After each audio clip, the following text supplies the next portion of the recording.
Chapter 2. What Utilitarianism is. Section 2. Though it is only in a very imperfect state of the world's arrangements that anyone can best serve the happiness of others by the absolute sacrifice of his own, yet, so long as the world is in that imperfect state, I fully acknowledge that the readiness to make such a sacrifice is the highest virtue which can be found in man. I will add that in this condition of the world, paradoxical as the assertion may be, conscious ability to do without happiness gives the best prospect of realizing such happiness as is attainable. For nothing, except that consciousness which can raise a person above the chances of life by making him feel that, let fate and fortune do their worst, they have not power to subdue him, which, once felt, frees him from excess of anxiety concerning the evils of life, and enables him, like many a Stoic in the worst times of the Roman Empire, to cultivate in tranquillity the sources of satisfaction accessible to him, without concerning himself about the uncertainty of their duration, any more than about their inevitable end. Meanwhile, let utilitarians never cease to claim the morality of self-devotion as a possession which belongs by as good a right to them as either to the Stoic or to the Transcendentalist. The utilitarian morality does recognize in human beings the power of sacrificing their own greatest good for the good of others. It only refuses to admit that the sacrifice is itself a good. A sacrifice which does not increase or tend to increase the sum total of happiness, it considers as wasted. The only self-renunciation which it applauds is devotion to the happiness, or to some of the means of happiness, of others, either of mankind collectively or of individuals within the limits imposed by the collective interests of mankind. I must again repeat what the assailants of utilitarianism seldom have the justice to acknowledge, that the happiness which forms the utilitarian standard of what is right in conduct is not the agent's own happiness, but that of all concerned. As between his own happiness and that of others, utilitarianism requires him to be as strictly impartial as a disinterested and benevolent spectator. In the golden rule of Jesus of Nazareth, we read the complete spirit of the ethics of utility: to do as you would be done by, and to love your neighbor as yourself, constitute the ideal perfection of utilitarian morality. As the means of making the nearest approach to this ideal, utility would enjoin, first, that laws and social arrangements should place the happiness, or, as, speaking practically, it may be called, the interest of every individual as nearly as possible in harmony with the interest of the whole; and secondly, that education and opinion, which have so vast a power over human character, should so use that power as to establish in the mind of every individual an indissoluble association between his own happiness and the good of the whole, especially between his own happiness and the practice of such modes of conduct, negative and positive, as regard for the universal happiness prescribes, so that not only he may be unable to conceive the possibility of happiness to himself consistently with conduct opposed to the general good, but also that a direct impulse to promote the general good may be in every individual one of the habitual motives of action, and the sentiments connected therewith may fill a large and prominent place in every human being's sentient existence. If the impugners of the utilitarian morality represented it to their own minds in this its true character, I know not what recommendation possessed by any other morality they could possibly affirm to be wanting to it. What more beautiful or more exalted developments of human nature any other ethical system can be supposed to foster, or what springs of action, not accessible to the utilitarian, such systems rely on for giving effect to their mandates? The objectors to utilitarianism cannot always be charged with representing it in a discreditable light. On the contrary, those among them who entertain anything like a just idea of its disinterested character sometimes find fault with its standard as being too high for humanity. They say it is exacting too much to require that people shall always act from the inducement of promoting the general interest of society. But this is to mistake the very meaning of a standard of morals, and confound the rule of action with the motive of it.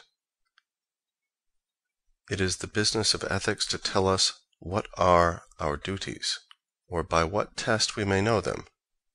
But no system of ethics requires that the sole motive of all we do shall be a feeling of duty. On the contrary, 99/100ths of all our actions are done from other motives, and rightly so done, if the rule of duty does not condemn them. It is the more unjust to utilitarianism that this particular misapprehension should be made a ground of objection to it, inasmuch as utilitarian moralists have gone beyond almost all others in affirming that the motive has nothing to do with the morality of the action, though much with the worth of the agent. He who saves a fellow creature from drowning does what is morally right, whether his motive be duty or the hope of being paid for his trouble. He who betrays the friend that trusts him is guilty of a crime,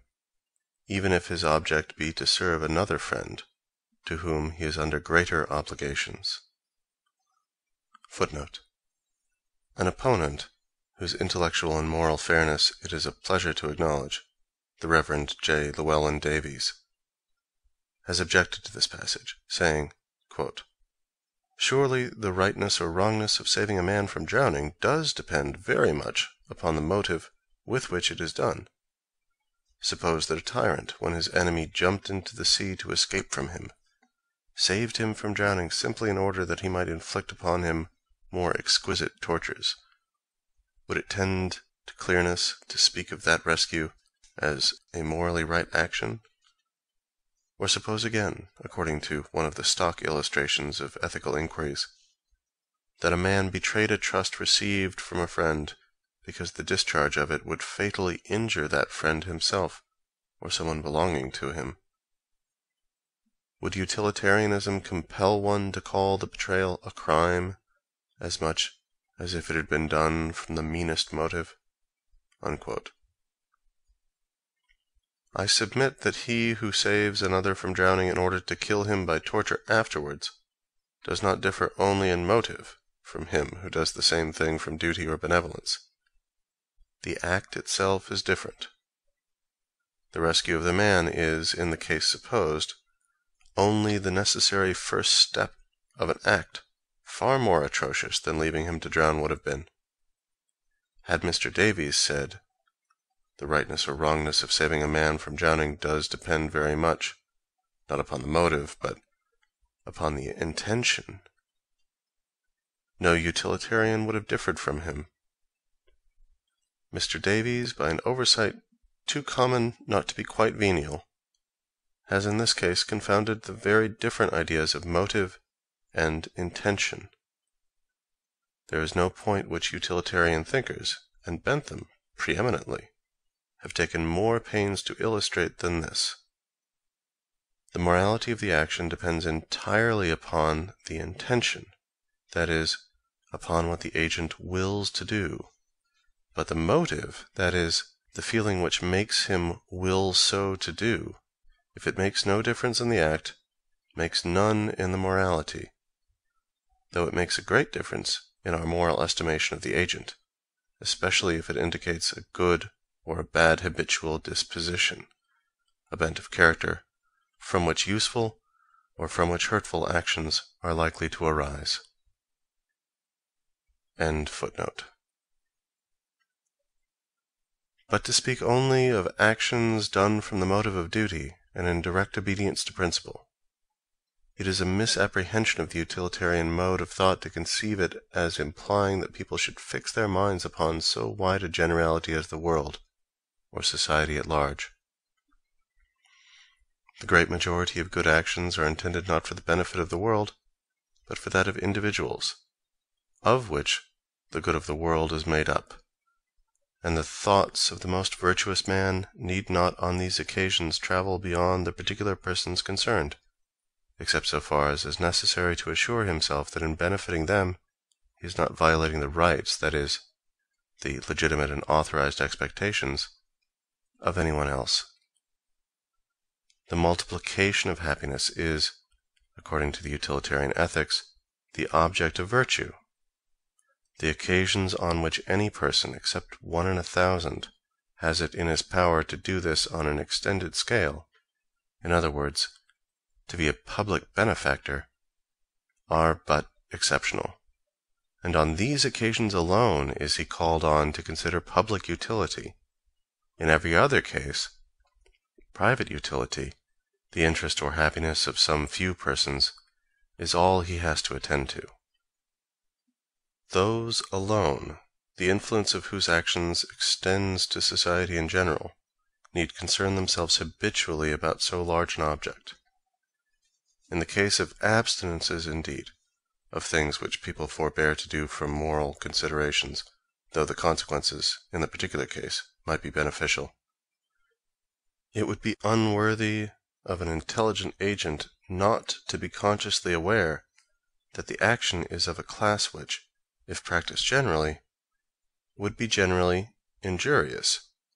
and that this is the ground of the obligation to abstain from it. The amount of regard for the public interest implied in this recognition is no greater than is demanded by every system of morals, for they all enjoin to abstain from whatever is manifestly pernicious to society. The same considerations dispose of another reproach against the doctrine of utility, founded on a still grosser misconception of the purpose of a standard of morality, and of the very meaning of the words right and wrong. It is often affirmed that utilitarianism renders men cold and unsympathizing, that it chills their moral feelings towards individuals, that it makes them regard only the dry and hard consideration of the consequences of actions, not taking into their moral estimate the qualities from which those actions emanate. If the assertion means that they do not allow their judgment respecting the rightness or wrongness of an action to be influenced by their opinion of the qualities of the person who does it, this is a complaint not against utilitarianism, but against any standard of morality at all. For certainly, no known ethical standard decides an action to be good or bad because it is done by a good or bad man, still less because done by an amiable, a brave, or a benevolent man, or the contrary. These considerations are relevant not to the estimation of actions, but of persons. And there is nothing in the utilitarian theory inconsistent with the fact that there are other things which interest us in persons, besides the rightness and wrongness of their actions. The Stoics, indeed, with the paradoxical misuse of language which was part of their system, and by which they strove to raise themselves above all concern about anything but virtue, were fond of saying that he who has that has everything, that he, and only he, is rich, is beautiful, is a king. But no claim of this description is made for the virtuous man by the utilitarian doctrine. Utilitarians are quite aware that there are other desirable possessions and qualities besides virtue, and are perfectly willing to allow to all of them their full worth. They are also aware that a right action does not necessarily indicate a virtuous character, and that actions which are blamable often proceed from qualities entitled to praise. When this is apparent in any particular case, it modifies their estimation, not certainly of the act, but of the agent. I grant that they are, notwithstanding, of opinion that, in the long run, the best proof of good character is good actions, and resolutely refuse to consider any mental disposition as good, of which the predominant tendency is to produce bad conduct. This makes them unpopular with many people, but it is an unpopularity which they must share with everyone who regards the distinction between right and wrong in a serious light, and the reproach is not one which a conscientious utilitarian need be anxious to repel. If no more be meant by the objection than that many utilitarians look on the morality of actions as measured by the utilitarian standards with too exclusive a regard, and do not lay sufficient stress upon the other beauties of character which go towards making a human being lovable or admirable, this may be admitted. Utilitarians who have cultivated their moral feelings, but not their sympathies, nor their artistic perceptions, do not fall into this mistake. And so do all other moralists under the same conditions. What can be said in excuse for other moralists is equally available for them, namely, that if there is to be any error, it is better that it should be on that side. As a matter of fact, we may affirm that among utilitarians, as among adherents of other systems, there is every imaginable degree of rigidity and of laxity in the application of their standard. Some are even puritanically rigorous, while others are as indulgent as can possibly be desired by sinner or by sentimentalist. But, on the whole, a doctrine which brings prominently forward the interest that mankind have in the repression and prevention of conduct which violates the moral law is likely to be inferior to no other in turning the sanctions of opinion against such violations. It is true, the question, what does violate the moral law, is one on which those who recognize different standards of morality are likely now and then to differ. But difference of opinion on moral questions was not first introduced into the world by utilitarianism. While that doctrine does supply, if not always an easy, at all events a tangible and intelligible mode of deciding such differences.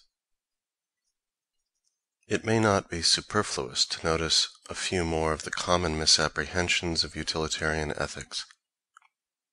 even those which are so obvious and gross that it might appear impossible for any persons of candor and intelligence to fall into them, since persons, even of considerable mental endowment, often give themselves so little trouble to understand the bearings of any opinion against which they entertain a prejudice, and men are, in general, so little conscious of this voluntary ignorance as a defect, that the vulgarest misunderstandings of ethical doctrines are continually met with in the deliberate writings of persons of the greatest pretensions, both to high principle and to philosophy. We not uncommonly hear the doctrine of utility inveighed against as a godless doctrine. If it be necessary to say anything at all against so mere an assumption, we may say that the question depends upon what idea we have formed of the moral character of the deity. If it be a true belief that God desires above all things the happiness of his creatures, and that this was his purpose in their creation, utility is not only not a godless doctrine, but more profoundly religious than any other. If it is meant that utilitarianism does not recognize the revealed will of God as the supreme law of morals,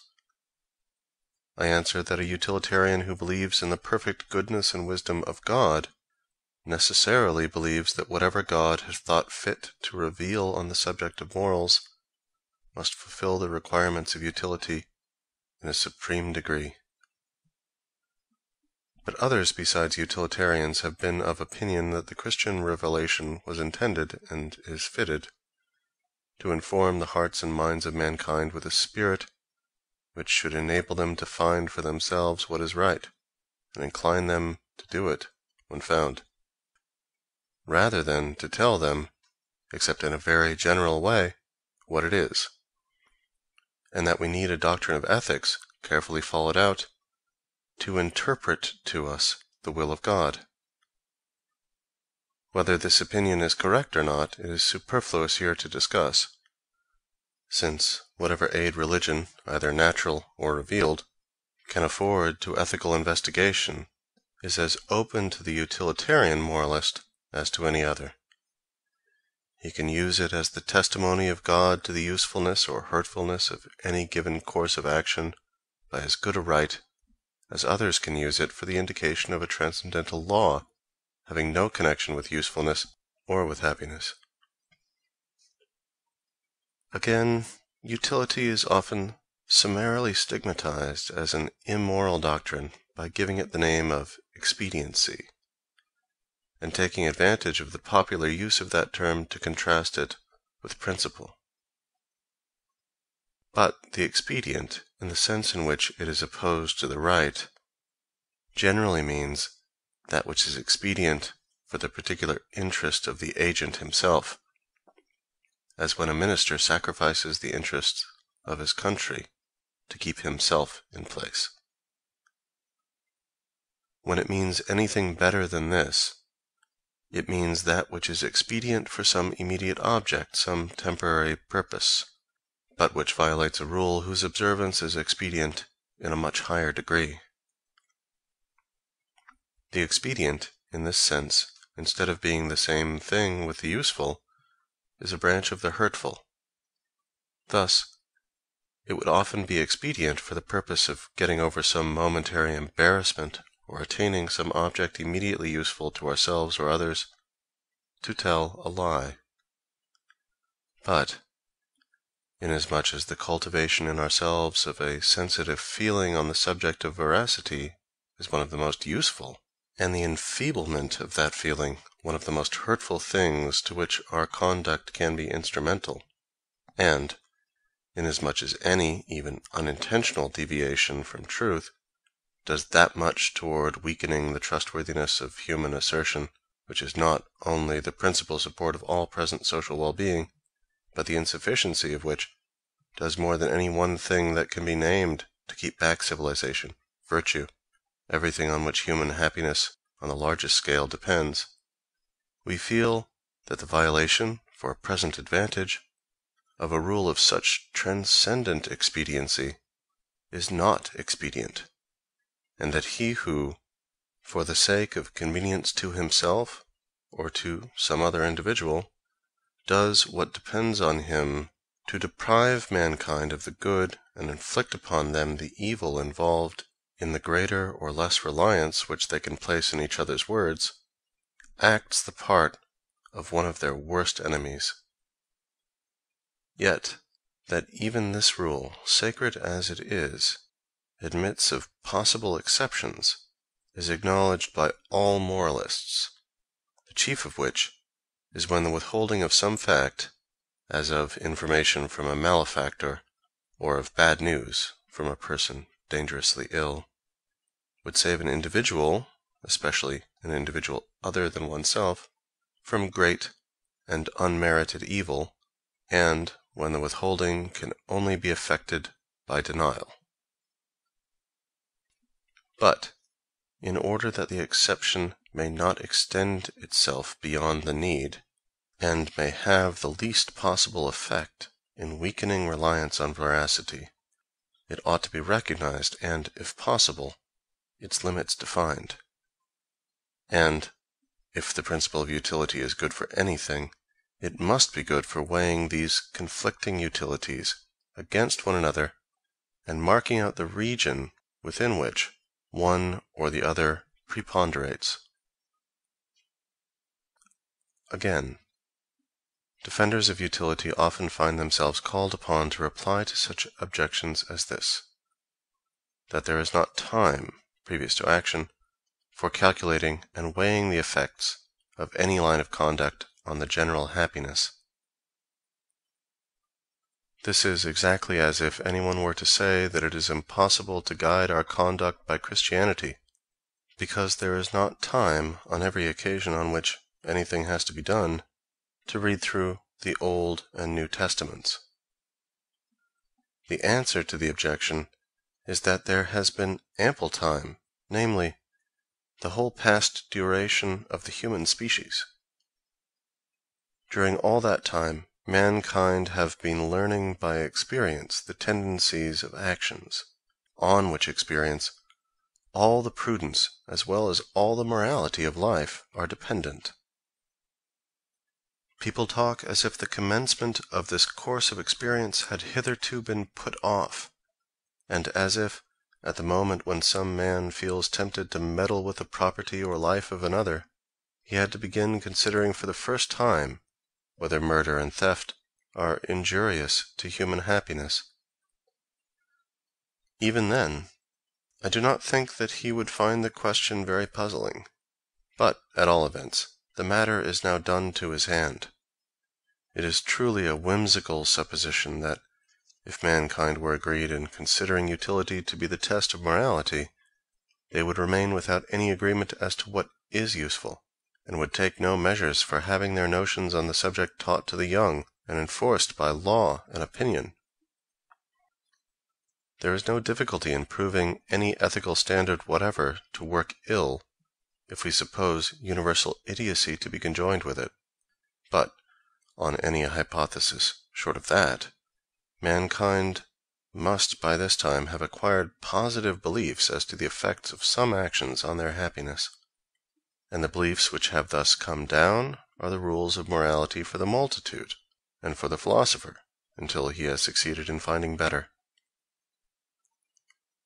That philosophers might easily do this even now on many subjects, that the received code of ethics is by no means of divine right, and that mankind still have much to learn as to the effects of actions on the general happiness, I admit,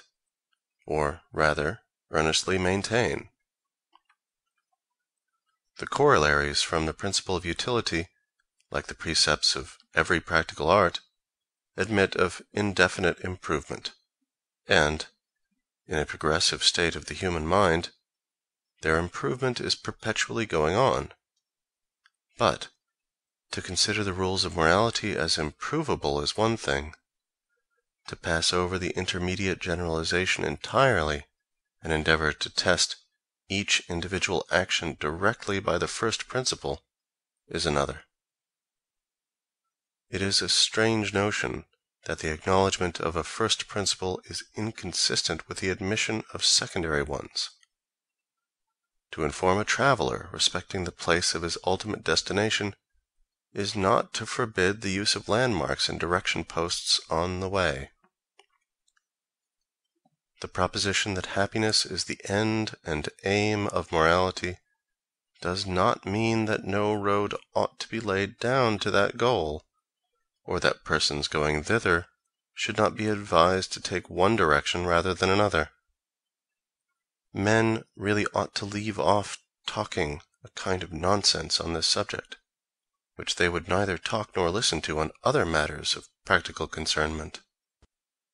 Nobody argues that the art of navigation is not founded on astronomy because sailors cannot wait to calculate the nautical almanac. Being rational creatures, they go to sea with it ready calculated, and all rational creatures go out upon the sea of life with their minds made up on the common questions of right and wrong, as well as on many of the far more difficult questions of wise and foolish. And this, as long as foresight is a human quality, is to be presumed they will continue to do. Whatever we adopt as the fundamental principle of morality, we require subordinate principles to apply it by. The impossibility of doing without them, being common to all systems, can afford no argument against any one in particular, but gravely to argue as if no such secondary principles could be had, and as if mankind had remained till now, and always must remain,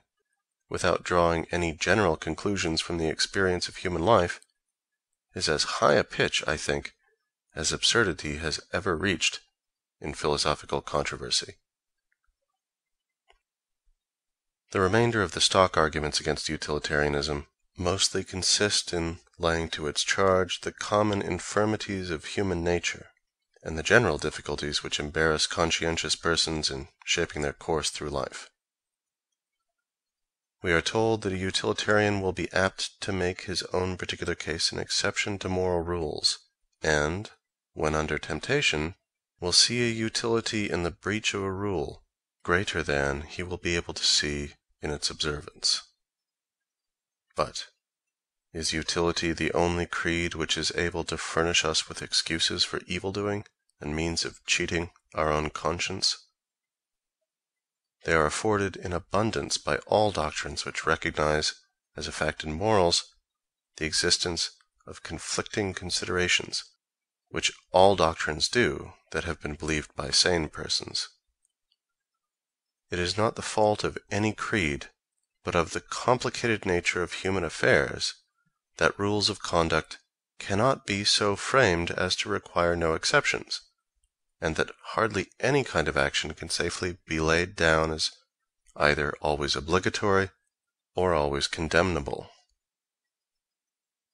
There is no ethical creed which does not temper the rigidity of its laws by giving a certain latitude, under the moral responsibility of the agent, for accommodation to peculiarities of circumstances. And under every creed, at the opening thus made, self-deception and dishonest casuistry get in. There exists no moral system under which there do not arise unequivocal cases of conflicting obligation. These are the real difficulties, the knotty points, both in the theory of ethics and in the conscientious guidance of personal conduct. They are overcome practically, with greater or with less success, according to the intellect and virtue of the individual. But it can hardly be pretended that anyone will be the less qualified for dealing with them from possessing an ultimate standard to which conflicting rights and duties can be referred. If utility is the ultimate source of moral obligations, utility may be invoked to decide between them when their demands are incompatible. Though the application of the standard may be difficult, it is better than none at all, while in other systems, the moral laws all claiming independent authority, there is no common umpire entitled to interfere between them. Their claims to precedence over one another rest on little better than sophistry, and, unless determined, as they generally are, by the unacknowledged influence of consideration of utility, afford a free scope for the action of personal desires and partialities. We must remember that only in these cases of conflict between secondary principles is it requisite that first principles should be appealed to. There is no case of moral obligation in which some secondary principle is not involved, and if only one, there can seldom be any real doubt which one it is in the mind of any person by whom the principle itself is recognized.